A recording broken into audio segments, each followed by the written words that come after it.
ಹೊಸ ವರ್ಷದ ಆರಂಭದಲ್ಲೇ ಮತ್ತೊಂದು ವಿಮಾನ ಪತನ ಆಗಿದೆ.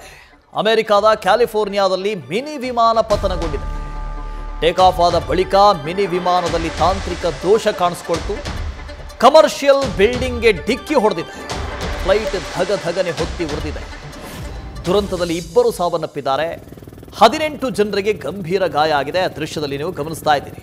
ಹೊಸ ವರ್ಷ ಇತ್ತೀಚೆಗೆ ಆಚರಿಸಿಕೊಂಡ್ವಿ, ಒಂದು ದಿನಾನೂ ಆಗಿಲ್ಲ. ಈಗ ಮತ್ತೊಂದು ವಿಮಾನ ಅಪಘಾತ. ದುರಂತದಲ್ಲಿ ಇಬ್ಬರು ಸಾವನ್ನಪ್ಪಿದ್ದಾರೆ. 18 ಜನರಿಗೆ ಗಾಯ ಆಗಿದೆ.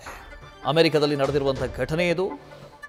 ಅಮೆರಿಕದ ಕ್ಯಾಲಿಫೋರ್ನಿಯಾದಲ್ಲಿ ಮಿನಿ ವಿಮಾನವೊಂದು ಪತನಗೊಂಡಿದೆ. ಟೇಕ್ ಆಫ್ ಆದಂಥ ಬಳಿಕ ಮಿನಿ ವಿಮಾನದಲ್ಲಿ ತಾಂತ್ರಿಕ ದೋಷ ಕಾಣಿಸ್ಕೊಳ್ತು. ಟೆಕ್ನಿಕಲ್ ಫಾಲ್ಟ್ ಇತ್ತಂತೆ. ಈ ಹಿನ್ನೆಲೆಯಲ್ಲಿ ಕಮರ್ಷಿಯಲ್ ಬಿಲ್ಡಿಂಗ್ಗೆ ನೇರವಾಗಿ ಹೋಗಿ ಡಿಕ್ಕಿ ಹೊಡೆದಿದೆ. ಆ ದೃಶ್ಯದಲ್ಲಿ ನೀವು ಗಮನಿಸ್ತಾ ಇದ್ದೀರಿ. ಡಿಕ್ಕಿ ಹೊಡೆದ ರಭಸದಲ್ಲಿ ಇಡೀ ವಿಮಾನವೇ ಧಗಧಗನೆ ಹೊತ್ತಿ ಉರಿದಿದೆ. ದುರಂತದಲ್ಲಿ ಇಬ್ಬರು ಸಾವನ್ನಪ್ಪಿದ್ದಾರೆ. 18 ಜನರಿಗೆ ಗಂಭೀರ ಗಾಯ ಆಗಿದೆ. ಕಳೆದ ವರ್ಷ 2024ರ ಕೊನೆಯ ತಿಂಗಳಲ್ಲಿ ಡಿಸೆಂಬರ್ನಲ್ಲಿ 2 ವಿಮಾನ ಅಪಘಾತಗಳನ್ನು ನಾವು ನೋಡಿದ್ವಿ. ಅದು ಕೂಡ ಬಹಳ ದೊಡ್ಡ ಮಟ್ಟಿಗೆ ನೋವುಂಟು ಮಾಡುವಂಥ ವಿಮಾನ ಅಪಘಾತಗಳು.